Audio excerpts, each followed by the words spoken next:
Hi there, this is Dr. MBuddy, and what I'd like to do is show you how to do a simple program in using GP. What we're going to do is we're going to create a variable, we're going to do a little arithmetic, and we're going to output that variable. And what we'll do is calculate the area of a circle. So let's take a look at that. So first of all, if we're going to calculate the area of a circle, we need a formula for that. And if you look on the internet, you can get a formula. I just Google the area of a circle, and there's our formula. Now, what do we need for this? Well, we need a radius. So we're going to have a variable, and we're going to call it radius. So the first thing we have to do is we have to figure out a way to create a variable.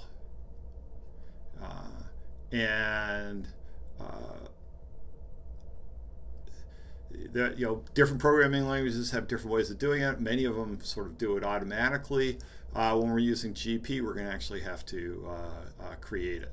Then we have to have some input so we can get a value into that variable. Next thing, we do the actual calculation. That's this.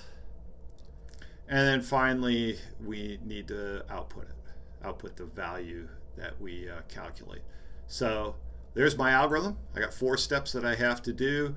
And let's now see how to do those 4 steps in GP.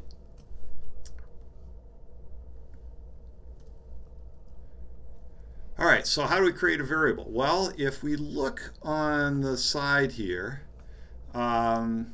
there's a thing called variables. So let's do that. And what you'll see here is that I'm gonna select over here with variables, and we have 2 choices here: shared and instance variables. That's what we want. We want to add an instance variable on there. So let's do that. And let's give it a name, radius. Okay, so now we have a variable. And notice what's happened is I have the ability to set it, and I have an actual name called my radius. But before we start, let's go back over to control, and we'll pick this when I receive go. That's how we want to start all of these. There's my starting point, and I need to set the radius to some value. Now, one thing I can do is I can just give it a value. Let's give it a value of 20. All right. Now let's actually give it a smaller value. Let's give it a value of 2. All right. Now, and we'll do the input a little later. Let's actually show you how to calculate it. And so to do a calculation, what I need to do is now select something different. We're going to go over to the operators. And then once I get done with that, then we're going to have to go into the looks to do some outputs. So let's see what this looks like. When I go into operators, we know from my formula that I need multiplication. So here's the multiplication. Let me bring the multiplication down. And I need, this is going to be pi r squared. So let's put pi in there.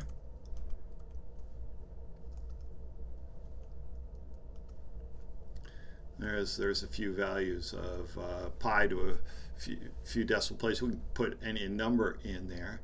And I need squared.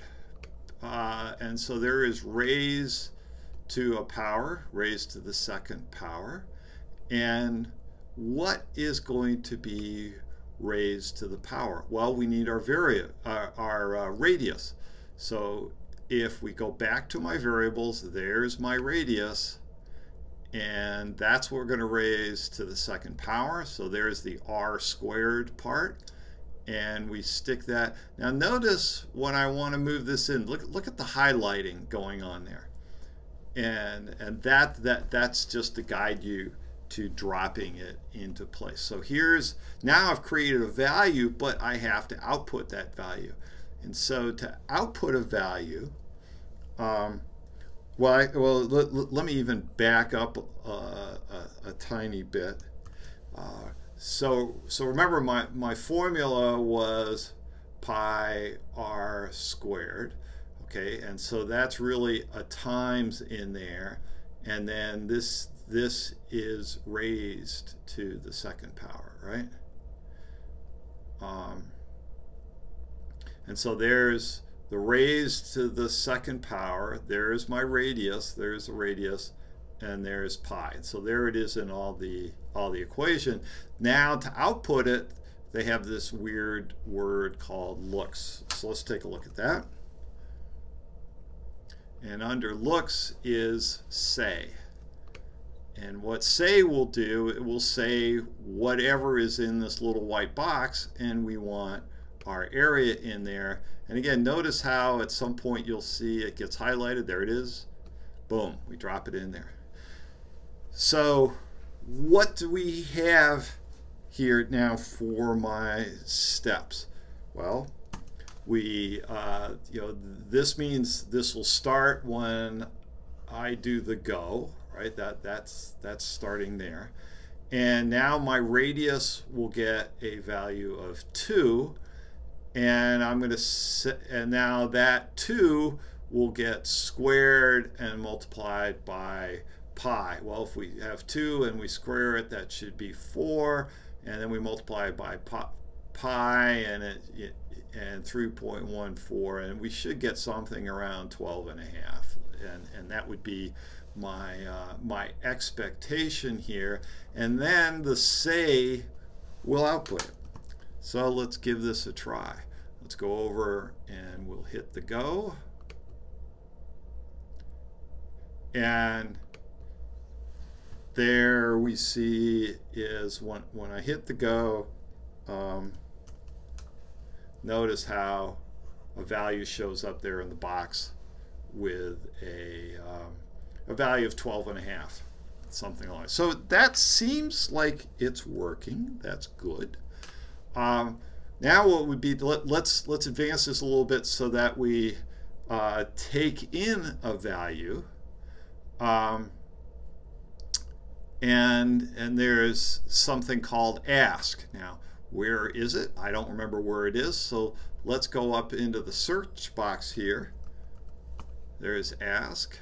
Click on that, and what we want is it was it has some default thing in there, and we want to say something like enter radius, and that value that we get back is what we want to go into the radius, so I can stick it right there. Now let's fire this thing up and see what happens. All right, notice we get asked for a radius. If I put in a 2, then we get our same value. It doesn't even look like anything changed. So let's give something else.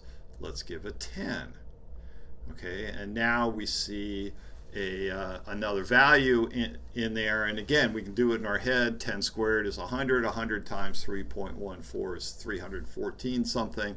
So it looks like it's we're doing our calculation. So there's a simple calculation. Now we can make this a little more complex by wouldn't it be nice to label that as with some kind of a label, and that's always a nice thing. And so to do that, what we need is here we go. What we need are words. Okay, so we'd like to put the words out there that will so let's click on words, and what we want to do is now we have two things. We have we would like to have the word area and our value, and then in this it's joining two things to say.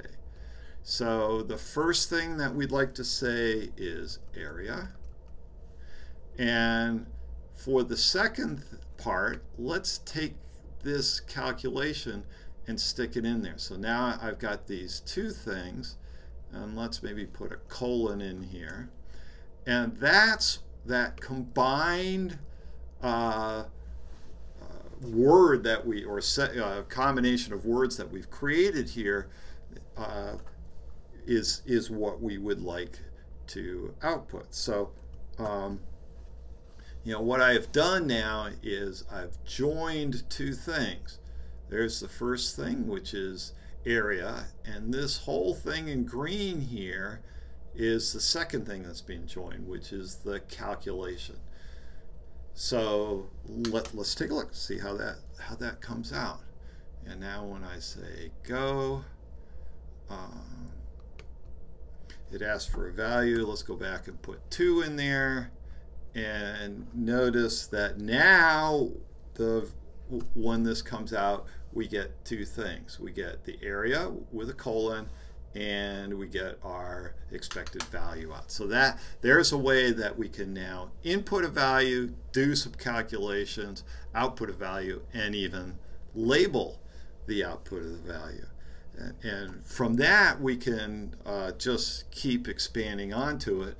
Like, for example, let's do the circumference. Well, the circumference is 2 times the radius. So we go back to my operators, and we can grab the multiplication, and it's 2 times the radius. So let's grab the variable, get my radius, and stick it in there in place of the 10. So it's now my radius times 2. That will be my diameter. And what we can do is we can add on to my you know, these things, these words that I'm joining together. So let's put a colon or a semicolon, I guess, and then say circumference.